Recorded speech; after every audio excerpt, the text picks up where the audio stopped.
All right, if you recall, yesterday we started talking about vectors and vector operations. Review for some, new for some. We talked about our first two most important vector operations. That would be the vector addition and scalar multiplication. Here's how we combine vectors into what we call a linear combination of vectors. Is it this linear combination business with the scalar multiplication and vector addition is more general, and it applies to more than just vectors. This could be a linear combination of anything, but it involves vector addition and scalar multiplication. All right. So vector addition and scalar multiplication are how we would just assume things are supposed to work. So if we have vectors like v is the vector 3, 3, and w is the vector, I think I did 2, -1.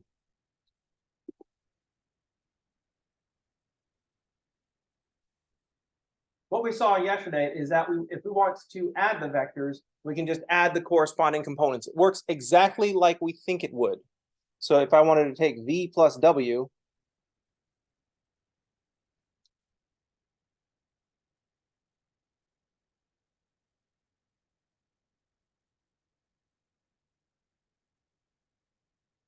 to add vectors, we just add the corresponding components. It works exactly like we think it would work.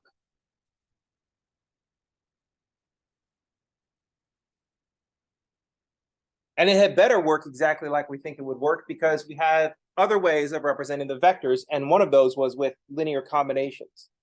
One of the ways that we represented vectors was with linear combinations of some standard basis vectors. So we might write v as 3i plus 3j, and w as 2i minus 1j, where the I vector is 1, 0, and the j vector is 0, 1.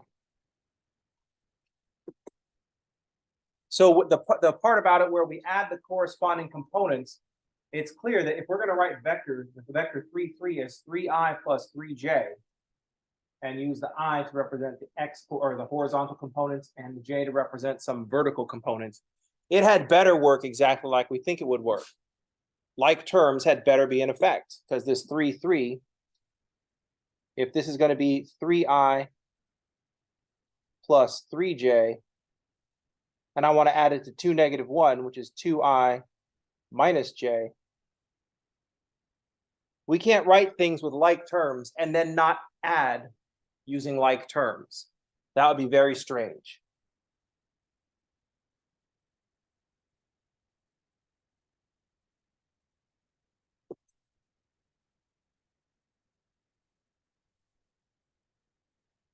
So here's vector addition. Scalar multiplication works the same way. So for example, if I wanted to take 4v minus 3w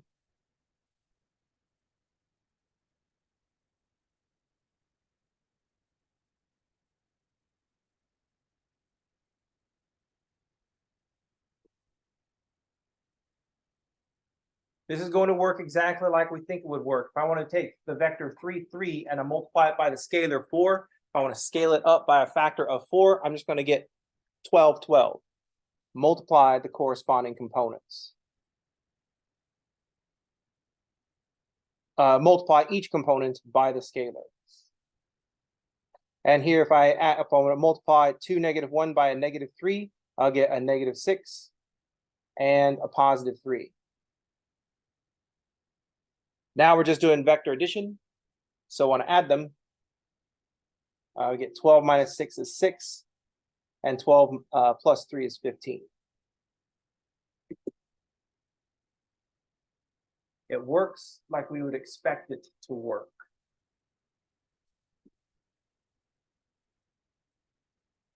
Especially because we're going to be writing vectors with i's and j's and k's.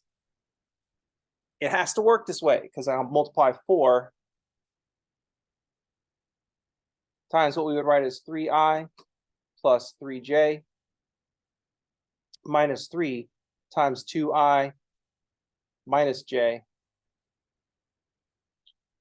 We're going to make them look like terms, so we're going to have to treat them like terms. This is just what we mean with vector addition, and it's what we mean by scalar multiplication. So that's what we need to talk about today.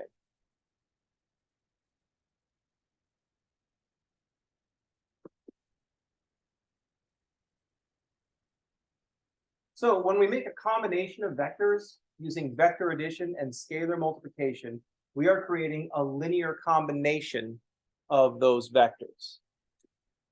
So this 5i plus 2j, this is a linear combination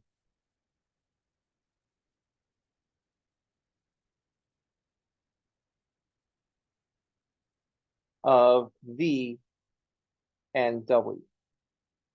This 6i plus 15j, that is also a linear combination of v and w. So vector addition and scalar multiplication are what we use to create linear combinations.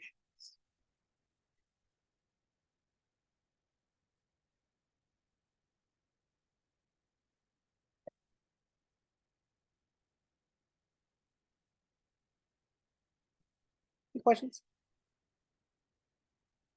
So this is how we do these vector operations when we have the vectors expressed in components. And yesterday we talked about how we think of this visually.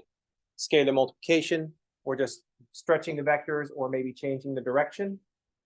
And vector addition, we're just stacking the vectors one after the other to get to some final location. So today we want to talk about vector multiplication, how to calculate our dot product and cross product, and what we can what those products represent.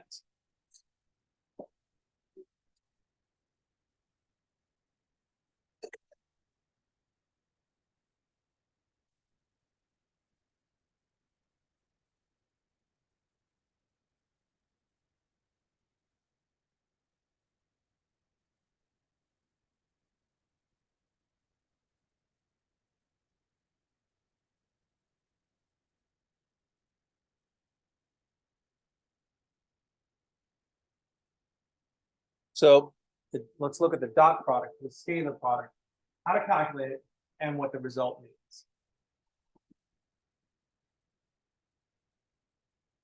The dot product is a scalar product. I'm going to multiply two vectors, and the result will be a scalar. The dot product is a scalar product.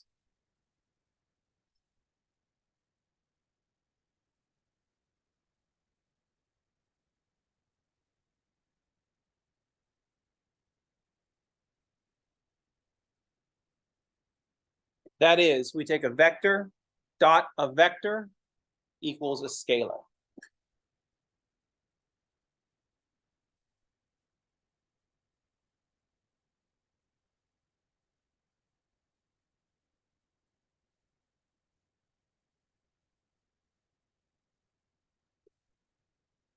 Dot product is a scalar product.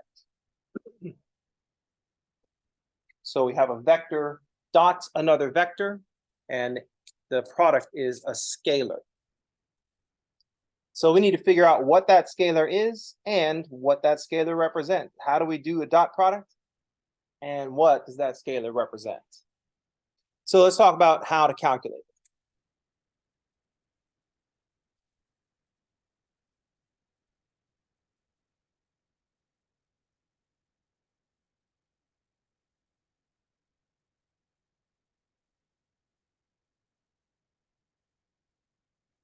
Two ways we can calculate a dot product.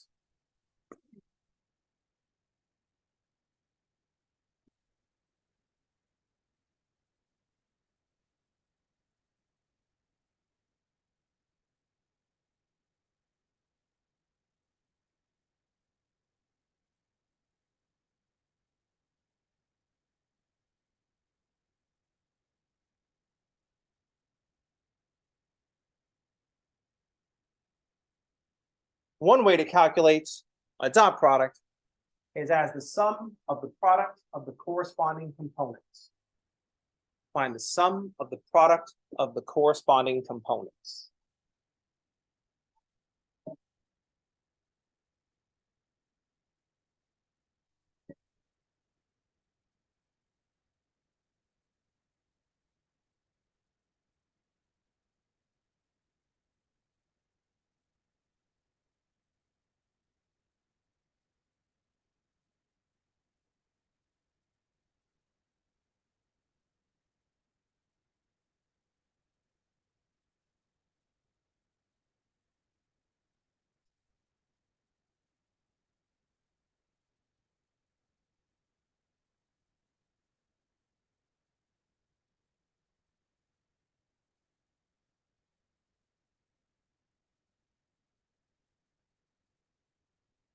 Find the sum of the product of the corresponding components. So our vectors that we had before, 3, 3, and 2, -1. I do the 3 times the 2, multiply the x components, or the horizontal components, and then multiply the vertical components, and then add the results. It's the sum of the product of the corresponding components.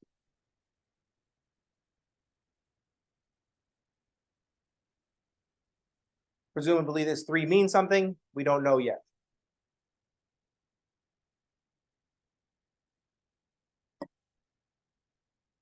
If we have vectors from a higher dimensional space, we're still finding the sum of the product of the corresponding components.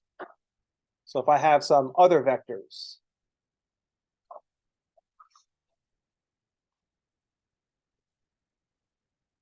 let's say u is 5i minus 3j plus 2k, and v is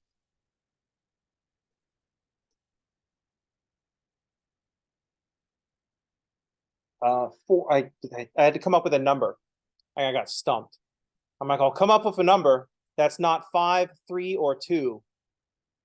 I had an uncountable infinity of numbers to work with, and I got stumped. And I'm like, oh man, I don't got one. Because I already came up with 0, and they didn't write it. So 4j. How about just minus 1k?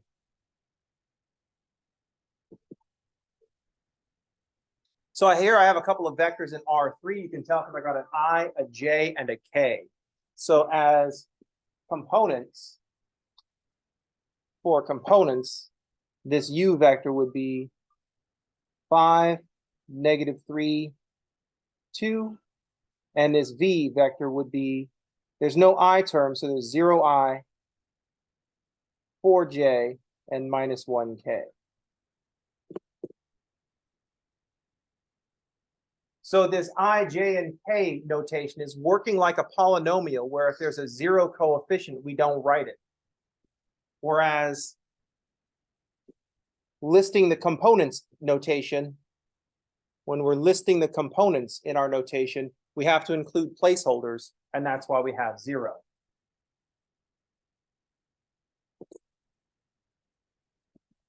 The 0 as a placeholder, that's like super useful technology. We should be really proud of ourselves for that one. Like I was there.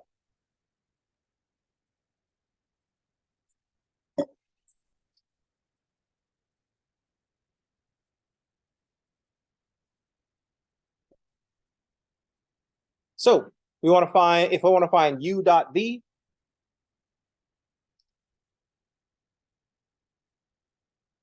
I find the sum of the products of the corresponding components. So I'll have 5 times 0 minus 3 times 4 plus 2 times -1. So 0, -12, -2 is -14. And presumably this result means something.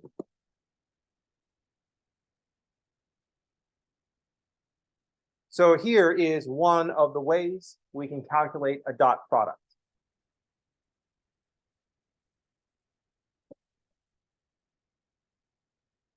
Any questions?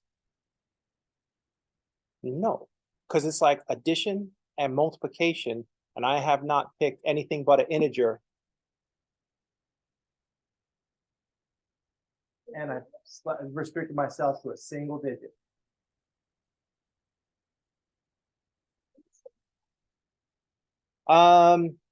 We will in a minute when we start talking about what the dot product is telling. Let's talk about the other way we can calculate the dot product. Now, this way is not going to be available to the vectors when I list them as components like this. So the second way we can calculate a dot product is that u dot v is the magnitude of u times the magnitude of v times the cosine of the angle between them. So I got some new notation here that we haven't used, at least in this class.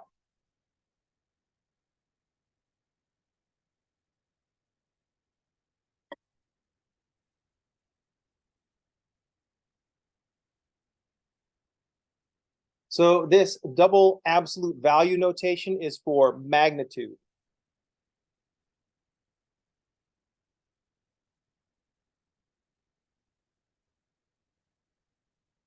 And magnitude is just length.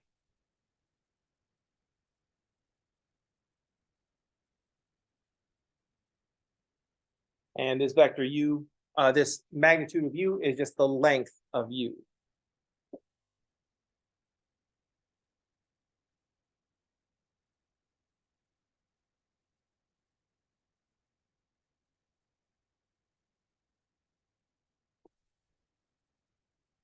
Theta is the angle between the vectors u and v, the shortest angle between u and v. Because if we draw two vectors, I can say there's two different angles. Actually, I could say there's like an infinite number of angles, but it's the shorter one.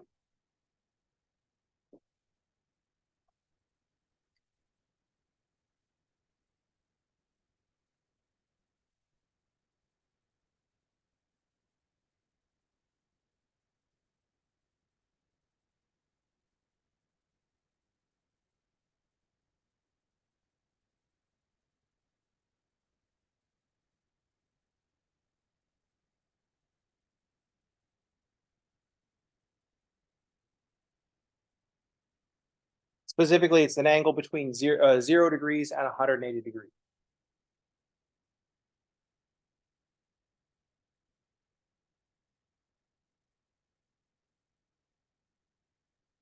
So if I've got the two vectors,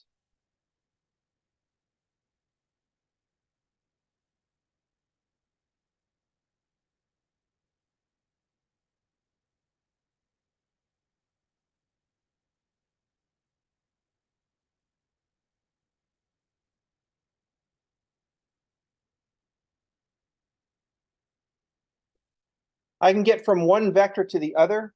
So let's say this is the vector u, and this up here will be the vector v. I've got two ways that I can go from u to v or from v to u. I've got two angles that I could mark here. I just want the smaller one. I want an angle between 0 and 180. So I'm going to take the shorter one.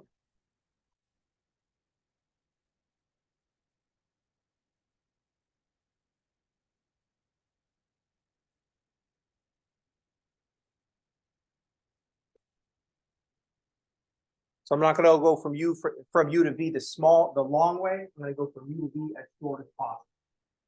That'll produce an angle between 0 and 180.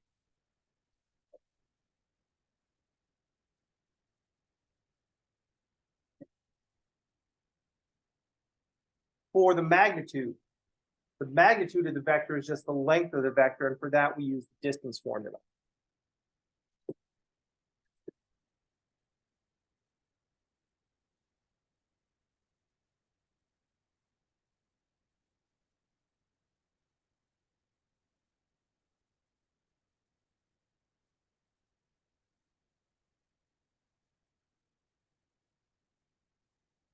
So for the magnitude of the vector, we're just going to use the distance formula.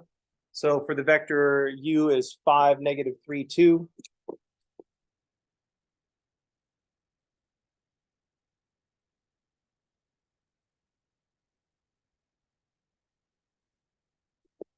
the magnitude of u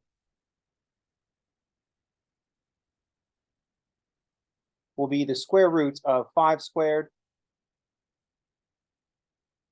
negative 3 squared, and 2 squared.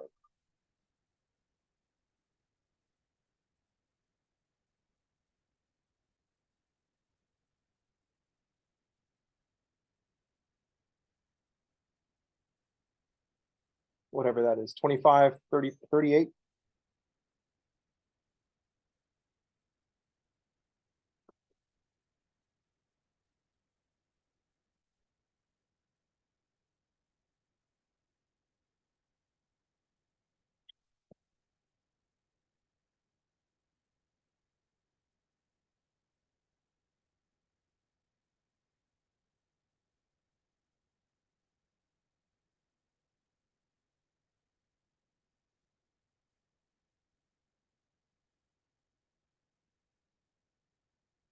So we need a different set of information to make this calculation.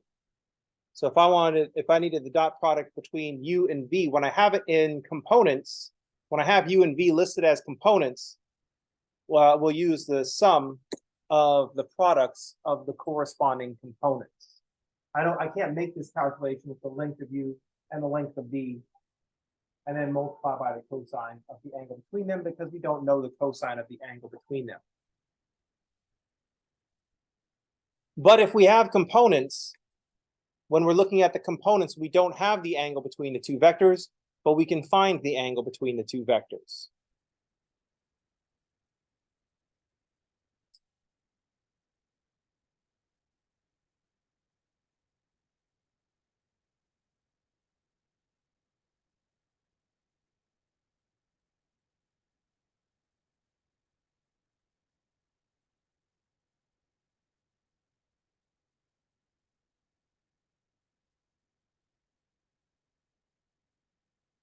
So we can use this definition of the dot product to calculate the angle between vectors when we have components.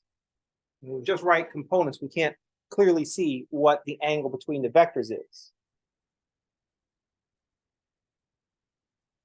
But when we have components, we have another way of calculating the dot product. So if u is 5, negative 3, 2, and v is 0, 4, negative 1, we already have that the dot product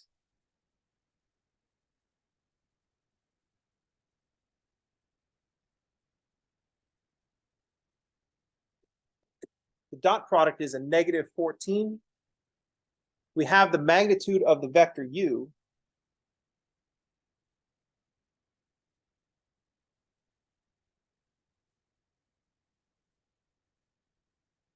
which is square root of 38, and we can calculate the magnitude of the vector v,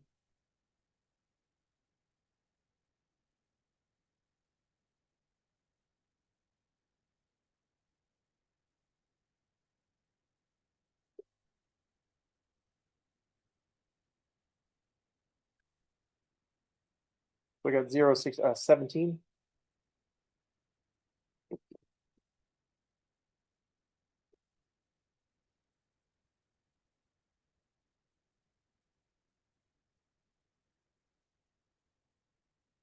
So we can use this information to calculate the angle between the vectors.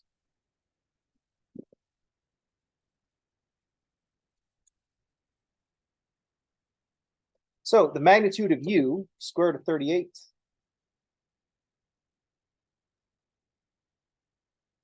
times the magnitude of v, square root of 17, times the cosine of the angle between the two, is equal to negative 14.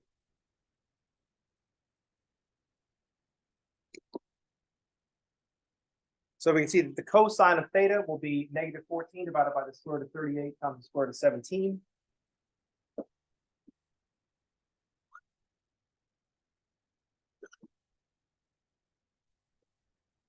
So we can use this to calculate theta. So theta will be cosine inverse of negative 14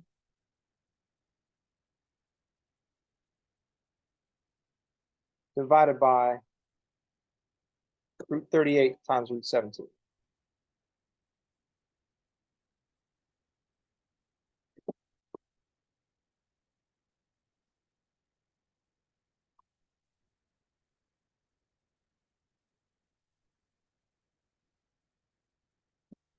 Need parentheses around my denominator because my denominator has an operation in it. I want that root 17 to be in the denominator. So I'm going to need some parentheses.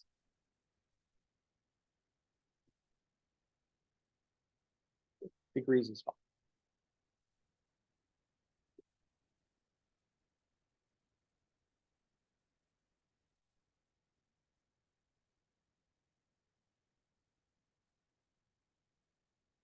Oh, my calculator was going to do that anyway.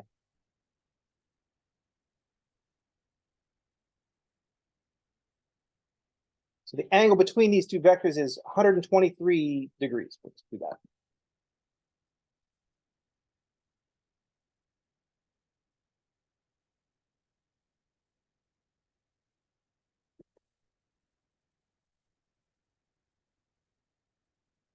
Any questions? Yes.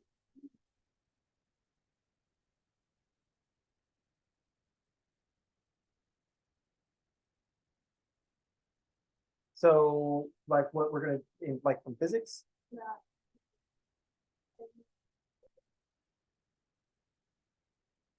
So the dot product, the main place that we see the dot product, we actually don't mention it as the dot product.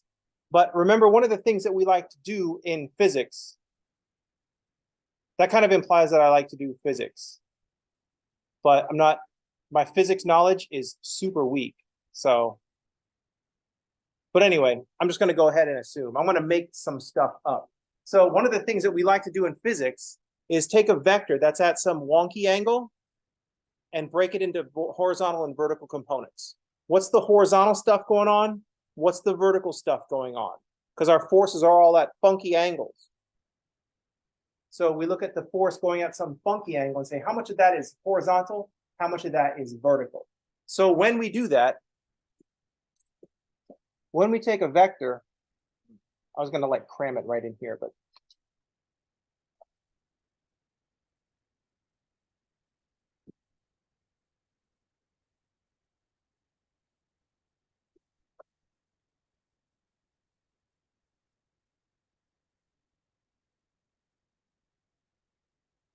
so let's suppose we have some vector going at some funky angle. I'm going to go at a 4, 3.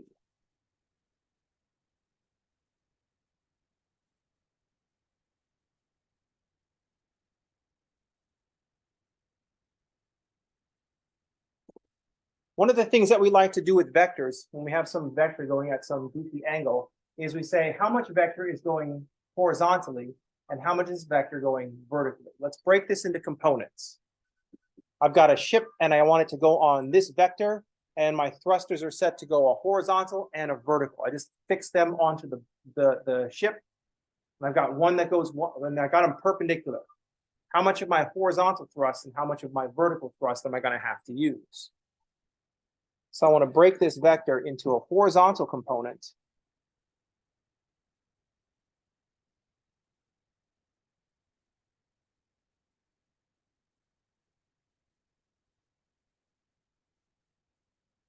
and a vertical component.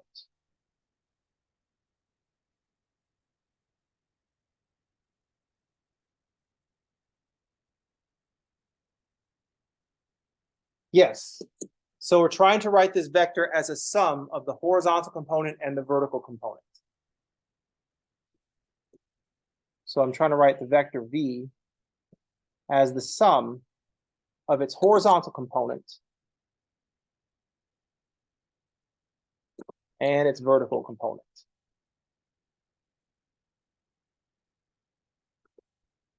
Every time I do this, I call the vector v. Every time I do this, before I write down v, I think to call the vector u this time, don't forget to rename the vector as u. So you have to have v sub v, and I write down v.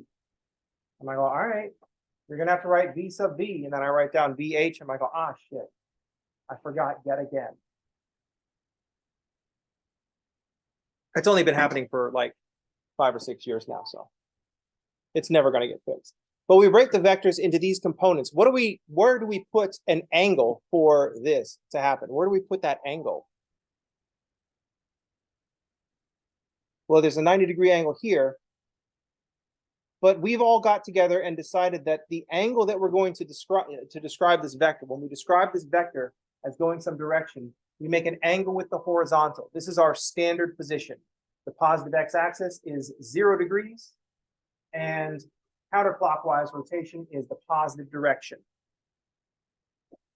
So if theta is the angle that the vector makes with the horizontal, what is the component of the horizontal vector? What is at least the magnitude of the horizontal component? We'll take the magnitude of v and multiply by the cosine of theta. So if the magnitude of the horizontal component is v cosine theta, what's the magnitude of the vertical component?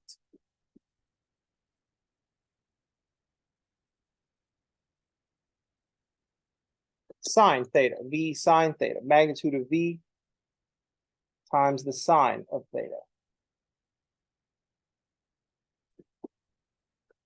Very standard thing to do. Take your vector, break it into horizontal and vertical components.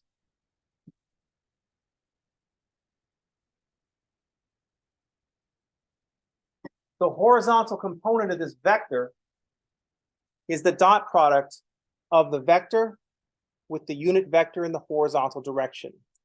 So this magnitude of v cosine theta, this is the dot product of the vector v and a unit vector I. It's how much of the vector is going in the I direction.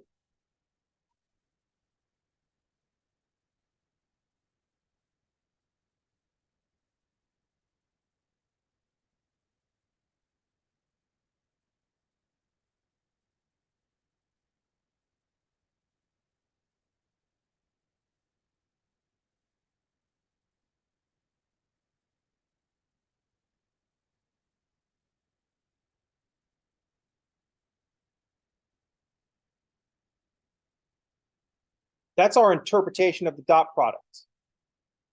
How much of one vector is going in the direction of the other vector?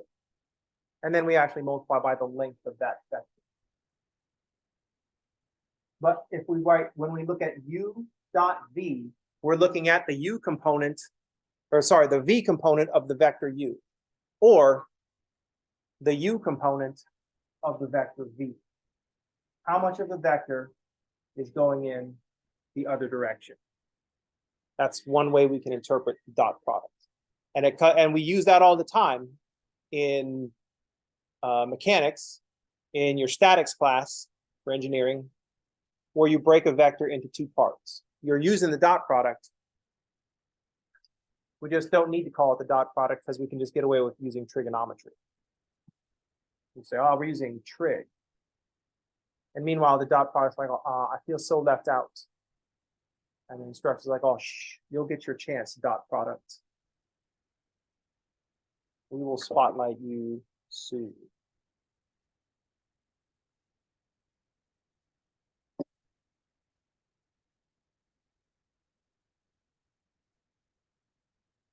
So this is what we care about with the dot product. How much of the vector is going in a particular direction?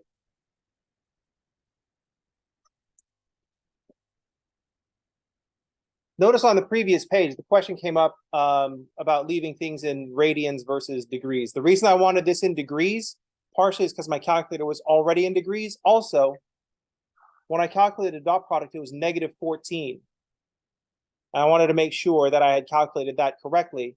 And so that when I drew the vector u and the vector v, I drew an obtuse angle between the two. So at this point, I had not calculated the angle between u and v, but I knew I needed to draw an obtuse angle between u and v. How did I know I needed to draw an obtuse angle between u and v?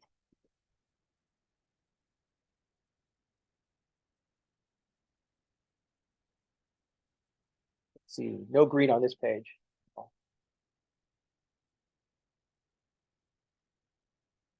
Before calculating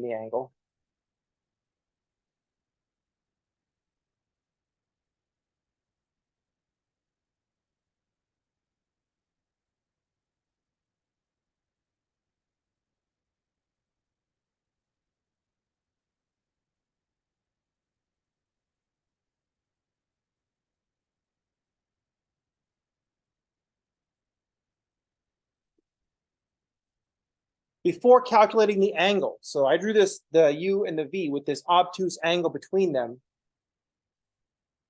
I drew an obtuse angle. What told me to draw an obtuse angle between U and V? How did I know to draw an obtuse angle there and not an acute angle there, or a right angle there? I mean, it's clear that the vectors U and V don't go in the same direction, so I'm not going to draw a zero angle between them. But before calculating theta, how did I know to draw an obtuse angle? We got a negative quantity for the dot product. We got a negative quantity for the dot product, and that's what told me to draw an obtuse angle. Now, why does a negative quantity from the dot product tell me to draw an obtuse angle? Yes, because the cosine. If I find the cosine of an obtuse angle, that is the angle between 90 and 180 degrees, we'll get a negative value. Cosine is negative in the second quadrant. How do I know it wasn't one of the other factors in the dot product that was negative?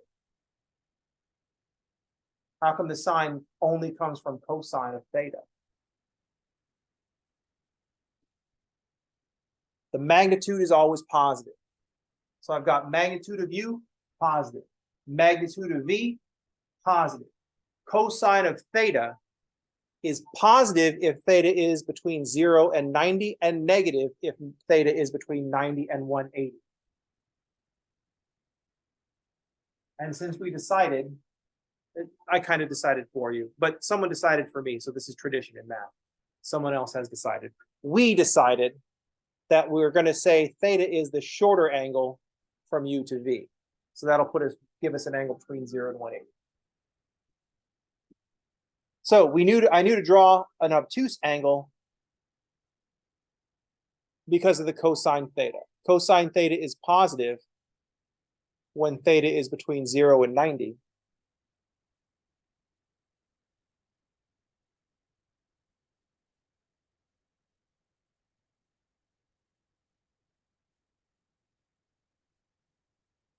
And when theta is between 90 and 180,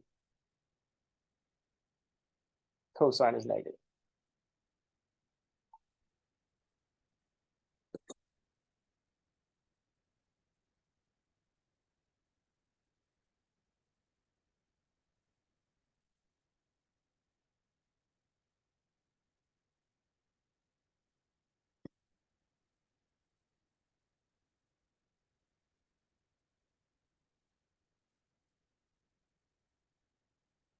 Notice that I have,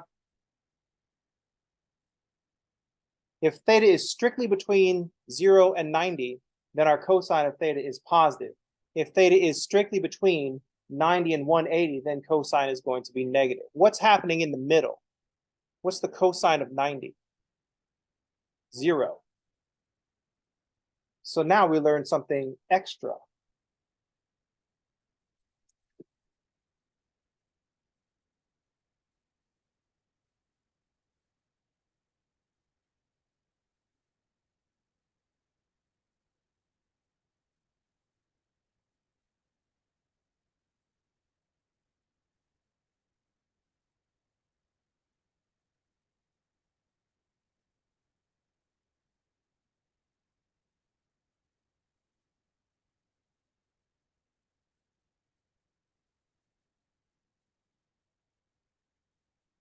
So in the category, but wait, there's more, but on the same lines, cosine of 90 degrees is 0. They were all orange, so I'm going to keep this orange thing going. Cosine of 90 degrees is equal to 0. So if u dot v is equal to 0,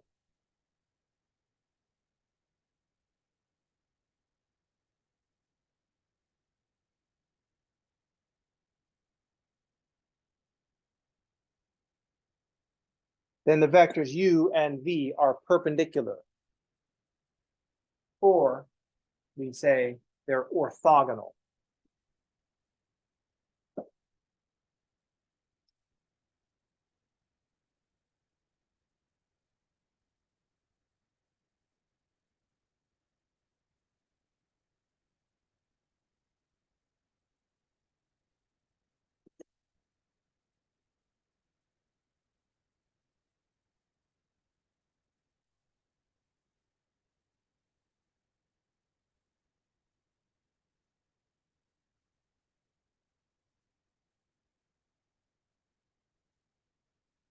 We can use perpendicular and orthogonal interchangeably.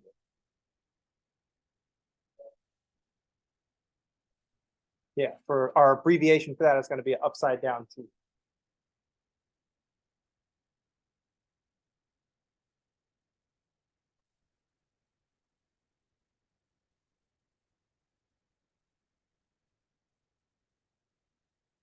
Moreover, what's the cosine of 0? Cosine of 0 degrees. The cosine of 0 degrees is 1. So this means we're just going to be multiplying the two vectors. So this tells us that if u and v are going in the same direction, then I'm just going to take all of u and multiply it by all of v. Remember the interpretation we had in terms of these horizontal and vertical components. How much of this vector is horizontal? If theta is 0, then cosine of theta is 1. That's 100% is horizontal. So if we have u dot v and the angle between the vectors u and v is 0 degrees, how much of one vector is going in the direction of the other vector? All of it. They're just multiplying their magnitudes. What's the cosine of 180 degrees? So we go 0 degrees, it's 1, then it's positive to 90, and then at 90 degrees, it's 0. Then from 90 to 180, it's negative. So what's going to happen at 180? Negative 1. U and V are going in opposite directions.